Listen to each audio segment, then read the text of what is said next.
Okay, my name is Steven, and I'm going to be talking about birds versus planes. This is an issue that's been going on for a long time since planes have been flying over. And we're gonna be talking about it.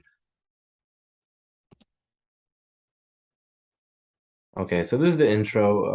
According to the published figures on the FAA Wildlife Strike Database in New York airports alone, there were 493 incidents reported from the January 1st, 2021 to January 1st of 2022.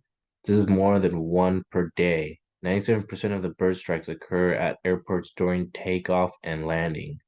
Shoebirds, waterfowl, gulls, and other birds often make daily flights across airports from their feeding, roosting, nesting, and loafing areas. Airports near cities may experience early morning and late afternoon roasting or feeding flights of thousands of starlings. So the most affected are small aircrafts. The greatest number of bird strike damages occur at altitudes below 500 meters. That's as high as they could fly.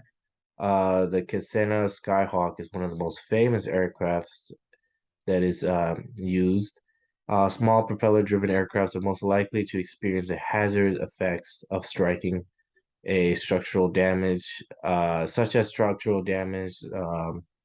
penetration of flight deck, windshield, or damage to control surfaces or impingement.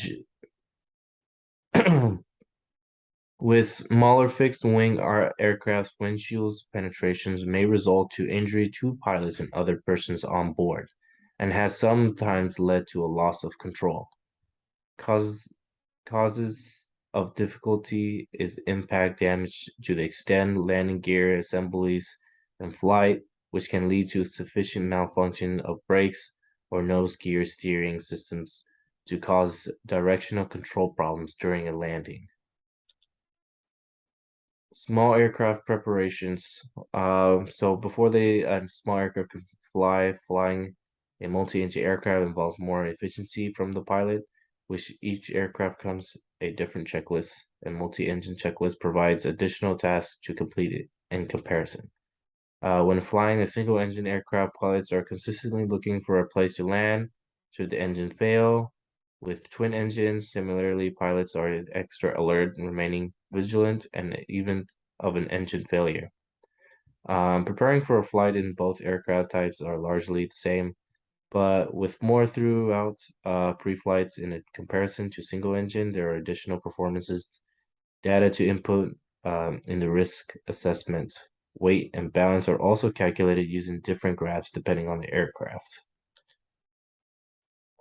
So who are the main stakeholders of these situations? Was obviously the pilots involved. Propeller pilots mostly, most critically, because there are not as many fail-safe systems designed to take the impact of a bird to the engine of a small aircraft carrier. These aircrafts mainly rely on one engine and front-mounted propeller engine, which, if damaged, can bring the plane down. Commercial pilots are also affected, but not as much as propeller pilots. Most commercial planes run on twin engines that can act as a backup if one stalls or fails, and most of these engines are designed to handle a 4-pound bird that can pass it through the blades. These engines also have intelligent sensors to disable the engine if collision does occur. Now, how can we solve this problem? Frightening is a reliable expeditious meaning of repelling birds. Frightening programs, however, provide only temporary relief and require constant monitoring. Birds react to unfamiliar sounds and objects.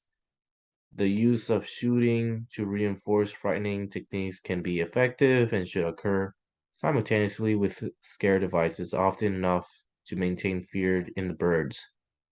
In most cases, an integrated approach that incorporates several frightening devices will produce the best results. The shell cracker fires a projectile from 12-gauge shotgun. It travels up to 100 yards, 90 meters, and explodes with a loud noise and a flash.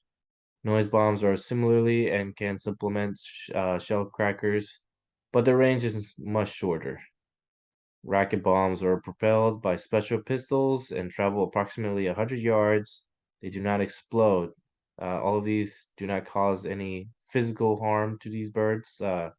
It's just used to scare them off. Now, there are three sounds that can scare birds. High frequency ultrasonic sounds. One of the best sounds that can get birds to scatter and perhaps not to return are synthetic sounds such as a high frequency ultrasounds. If you add in a frightened visual effect or an object, such as an owl statue or a scarecrow with scheming tassels, or strategically becomes all much more effective. Obviously, if you put more lights or something like that, could also be more effective. Ultrasonic bird repellers. Uh, First, these modern devices create high frequency sounds that humans can't hear, but birds certainly can. Also, the ultrasonic devices will have a frequency that targets specific animals or birds without creating harm to other animals. And this is extremely important. In this process, you can usually purchase these devices at farms, flea markets, or hunting and firearm stores, or even online. Sonic bird repellers.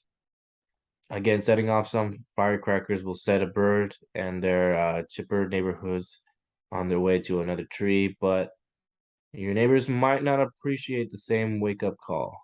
Thus, a sonic bird repeller may be a better choice to produce a range noise to scare birds. In addition, many sonic bird repellers can recreate unwanted bird sounds, such as distress cries from natural birds, synthetic bird and predator sounds, and various ultrasonic waves.